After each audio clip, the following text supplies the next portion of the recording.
आज मैं आपके लिए वनीला पैनकेक की आसान सी रेसिपी लेके आई हूँ जिसे हम चॉकलेट गनाश के साथ डेकोरेट करेंगे। और ऊपर देखिए स्प्रिंकल्स भी नज़र आ रहे हैं। ये देखने में जिस कदर खूबसूरत है ना, खाने में इससे कहीं ज़्यादा लजीज है।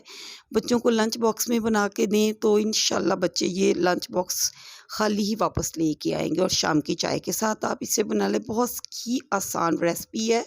और अगर आपको आज की ये रेसिपी अच्छी लगी तो प्लीज़ शेरीज़ मॉम किचन को सब्सक्राइब कीजिएगा। और ये देखिए माशाल्लाह से इसकी कटिंग करके भी मैं आपको दिखा रही हूँ।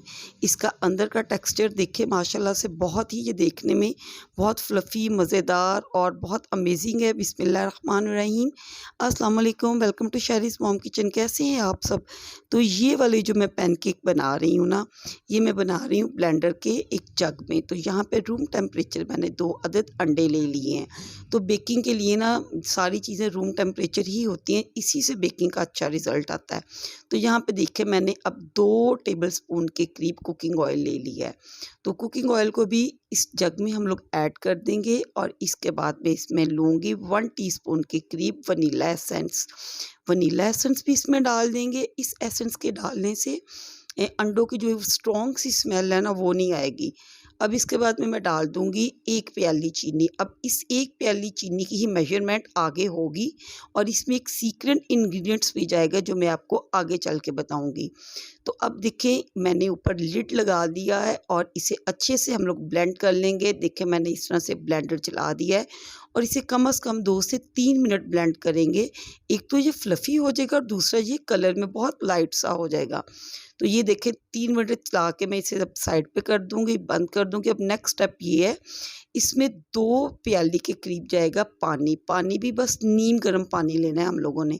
तो ये देखिए मैंने यहाँ पे पानी को गर्म किया था, तो उँगली डाल के देखिए चेक करें, तो ये नीम गर्म पानी है। बिल्कुल ये देखें टेम्परेचर उँगली बर्दाश्त कर रही है। तो इस तरह से मैंने 2 प्यालियाँ इसमें पानी डाल दी। ये मेजरमेंट आपने एंड तक रखनी है। इस मेजरमेंट को आपने बिल्कुल भी नहीं भूलना है। दूसरी प्याली भी पानी की ऐड कर दूँगी। अब दोबारा से फिर हम लोग इस जग को चला देंगे और तकरीबन 2 मिनट इसे चला के लिक्विड सा ये टेक्सचर जो होगा ना, हम लोग देखें इसमें डाल देंगे, इसमें ट्रांसफ़र कर देंगे एक बाउल में। अब नेक्स्ट जो है ना, हम लोगों ने क्या करना है कि 1 प्याली मैंने मतलब जो मैदा है उसे छान लिया है। टोटल इसमें 3 प्यालियाँ जाएँगी मैदे की। तो यहाँ पे देखिए मैंने स्ट्रेनर ले लिया है। 1 प्याली मैंने मैदा जो है ना वो स्ट्रेनर में डाल के अच्छे से स्ट्रेन कर लेंगे। अगर आप बेकिंग के अच्छे रिज़ल्ट्स चाहते हैं ना, तो मैदे को छान कर यूज़ करने से उसके अच्छे रिज़ल्ट्स आते हैं। तो यहाँ पे देखिए बेकिंग पाउडर भी है 2 टीस्पून के करीब, मैंने वो भी डाल दिया। और अगर आप मेरे चैनल पर नए हैं ना, तो प्लीज़ शेरीज़ मॉम किचन को सब्सक्राइब करें, मेरी वीडियोज़ को फैमिली और फ्रेंड में शेयर करें। और अगर आपको मेरा काम पसंद आता है तो प्लीज़ कमेंट करें और मुझे और भी बताएं, मैं आपके लिए मज़े की रेसिपीज़ लेके आऊँगी। तो यहाँ पे मैंने बाकी का मैदा भी ऐड कर दिया है। तो ये देखिए कुछ इस फॉर्म में होगी। तकरीबन मैंने यहाँ पे पूरी 3 प्याली मैदा डाला है। यहाँ पे अब हम लोगों ने जो एक काम करना है वो ये कि इसे बहुत अच्छे से मिक्स करना है। तो यहाँ पे आपको इसका रिबन जैसा कंसिस्टेंसी नज़र आ रही है, तो फ्लोई सा है। ये बिल्कुल लम्स फ्री होना चाहिए, इसमें लम्स नहीं, गुठलियाँ नहीं, स्मूथ सा टेक्सचर वाला हम लोगों ने ये बैटर तैयार कर लिया है। तो सेम आपने इसे भी ऐसे ही तैयार करना है। अब जी सीक्रेट इंग्रेडिएंट्स भी आ गया, ये है जी विनीगर, सिरका, सफ़ेद सिरका। इससे बहुत अच्छा टेस्ट आएगा और ये सारी चीज़ों को बैलेंस करेगा। इसे आपने बिल्कुल भी मिक्स नहीं करना है। तो इसे भी देखिए इस तरह मिक्स कर लिया है। अब मैं ले लूँगी फ्राई पैन। ये फ्राई पैन आपने नॉन स्टिक लेना है। नॉन स्टिक फ्राई पैन के बगैर ये नहीं बनेंगे। तो मैं 2 यूज़ कर रही हूँ। छोटा इसलिए यूज़ कर रही हूँ कि इसमें मतलब शेप देंगे और दूसरी साइड पे मैं इसे पका लूँगी। तो इसको अब एक चीज़ ज़हन में रखिएगा गौर से, मैंने अभी इसे चूल्हे पे नहीं चढ़ाया है। अब मैं वैसे चूल्हे पे चढ़ाए बगैर 2 डोंगियाँ इसमें मैं ये जो केक का बैटर है, पैन केक का बैटर है, इसमें डाल देंगे। मैंने एक बार डाला है, अब दूसरा भी डाल दूँगी। तो तकरीबन 2 डोंगियाँ मैंने इसमें डाल दी हैं।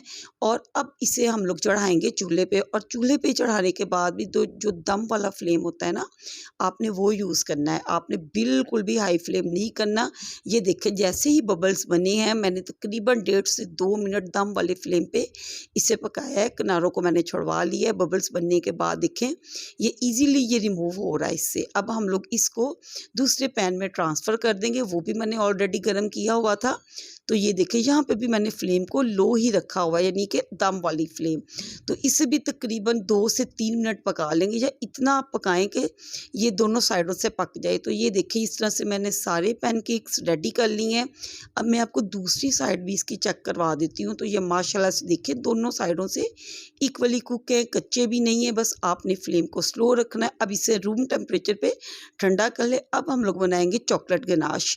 तो ये चॉकलेट गनाश बनाने के लिए देखिए मैंने एक छोटी प्याली भर के ली है कोको पाउडर, और 1 प्याली मैंने चीनी ले ली है, और यहाँ पे मैंने 1 कप रूम टेम्परेचर ही दूध ले लिया। तो तीनों चीज़ों को मैंने अभी ले लिया है। अभी इसे भी देखें चूल्हे पे नहीं चढ़ाया है। अब पैन में मैं 1 प्याली ये डाल रही हूँ कोको पाउडर, और इसमें 1 प्याली दूध, लेकिन इसमें दूध देखेंगे मिक्स करने के बाद, और ज़रूरत हुई तो और डालेंगे। इसमें भी एक सीक्रेट इंग्रेडिएंट्स है जो मैं आपको आगे चल के बताऊंगी, जिससे चॉकलेट गनाश बहुत ही स्मूथ और बहुत ही शाइनी होगी।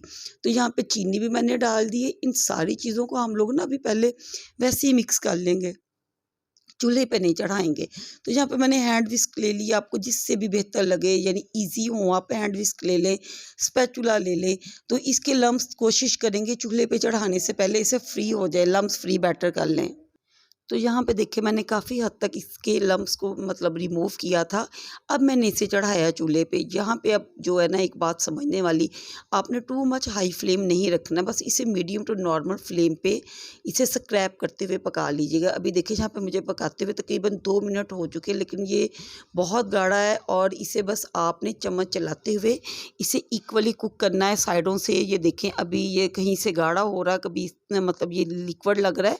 यहाँ पे आपने घबराना नहीं है, बस इसे हम लोगों ने अच्छे से पकाना है। अब यहाँ पे जो सीक्रेट इंग्रेडिएंट्स था ना वो था, ये देखिए 1 टेबलस्पून भर के मैंने इसमें डाल दिया है मक्खन। तो ये मक्खन जो है ना इससे एक तो बहुत अच्छी शाइन आएगी, और दूसरा हमारा गनाश का जो टेस्ट है ना वो इससे बहुत बढ़ जाएगा। अब इसे मेल्ट होने तक पकाएंगे, और तकरीबन इसे 4 से 5 मिनट लग जाएंगे। तो ये हमें बहुत ज़्यादा थिक नहीं गनाश चाहिए, मतलब थिक ठंडा होने के बाद भी होगा, बस इसे नॉर्मल सा हम लोग रखेंगे।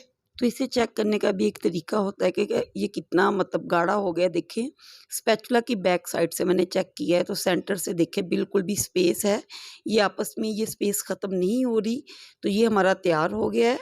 यहाँ पे अब हम लोगों ने इसके ऊपर ये जो चॉकलेट गनाश तैयार की है इसे स्प्रेड कर लेंगे। तो चॉकलेट गनाश को थोड़ा सा पहले ठंडा कर लीजिएगा। मैंने इसे ठंडा करके ब्रश की मदद से इसे लगा रही हूँ। और अगर आप ये स्टेप नहीं करना चाहते, सिंपल आप रखना चाहते हैं, तो वो भी आपकी मर्ज़ी है। सिंपल भी आप बना के बच्चों को लंच बॉक्स में दे सकते हैं, लेकिन मैंने इसे थोड़ा सा फैंसी किया है, यानी बच्चों की थोड़ी सी अट्रैक्शन होती है ना, जो चीज़ कलरफुल होती है वो बच्चे उसकी तरफ बहुत अट्रैक्ट होते हैं। तो मैंने कहा चलें सिंपल, तो मैंने वो आपको पहले भी बनाना पैनकेक्स बनाने बताए थे, तो ये इसे थोड़ा सा मैंने कहा डेकोर कर लेते हैं। इसे मैंने एक को बना लिया था, अब इसे मैंने साइड पे रख दिया है, और इसी तरह बाकी को भी मैं अच्छे से लगा लूँगी। तो यहाँ पे मैंने सोचा इसको डोनट एक की को शक्ल डोनट देने की के लिए तो बस एक लिड ले लिया था एक जार का, प्रेस करके सेंटर वाले हिस्से को अलग कर देंगे, तो ये बस हमारी डोनट की शक्ल आ जाएगी, शेप आ जाएगी। बाकी सब वैसे ही है, इसे हम लोग वेस्ट नहीं करेंगे। सेंटर वाले पार्ट्स को भी बच्चे शौक से खा लेते हैं। तो मैंने कहा चलिए एक डोनट बना लेते हैं, और बस इसको भी मैंने मतलब ये चॉकलेट गनाश लगा लिया, और ऊपर से ये जो इजीली अवेलेबल होते हैं मार्केट में, तो स्प्रिंकल्स किसी भी शेप किसी भी कलर के, इसे भी इस तरह इसके ऊपर हम लोग लगा लेंगे। इससे लुक अच्छी आ जाती है, बच्चों को खूबसूरत लगते हैं देखने में, तो ये बड़े मज़े के बनते हैं। तो ये देखिए यहाँ पे मैं इसे इस तरह से मैंने ऊपर पोर कर लिया है। तो आप कुछ भी ऊपर लगा सकते हैं, मतलब सिंपल भी आप छोड़ सकते हैं। तो यहाँ पे ये देखिए मैंने एक इसे डोनट की शेप दे के तैयार कर लिया था। बाकी सिंपल जो मैंने जिस पे मैंने ऊपर ये गनाश लगाई थी उसे थोड़ा सा मैंने साइड पे कर दिया था, ठंडे हो गए हैं। तो ऊपर बस ये सिंपल से हम लोगों ने इसकी गार्निशिंग कर देंगे। तो देखने में बहुत मज़े के लग रहे हैं ना, तो यकीन जाने खाने में इससे भी बढ़कर टेस्टी हैं। जब बच्चों को मैंने दिए थे ना माशाल्लाह सबको बेहद पसंद आए थे। तो ये देखें इनकी लुक ही बदल गई है। तो माशाल्लाह माशाल्लाह से देखें जी, इसे प्लेट में निकाल के मैं आपको फाइनल लुक भी दिखा रही हूँ, कट करके दिखाते हैं। और अगर आपको शैरीज़ मॉम किचन की रेसिपी अच्छी लगी है तो प्लीज़ मेरे चैनल को लाइक करें, सब्सक्राइब करें, और बेल के बटन को दबाना मत भूलिएगा। आने वाली तमाम नोटिफिकेशन मेरी वीडियोस की आपको फ्री ऑफ कॉस्ट मिलेंगी, और इंशाल्लाह मैं अच्छी अच्छी रेसिपीज़ आपके लिए लेके आऊँगी। तो ये देखिएगा माशाल्लाह से इसकी फाइनल लुक, मुँह में घुल जाने वाला ये जो मैंने पैनकेक की रेसिपी शेयर की, बहुत ईज़ी है। बना के मुझे फीडबैक दीजिएगा, दुआओं में याद रखिएगा। मिलती हूँ नेक्स्ट वीडियो में एक नई रेसिपी के साथ। टिल देन अल्लाह हाफ़िज़।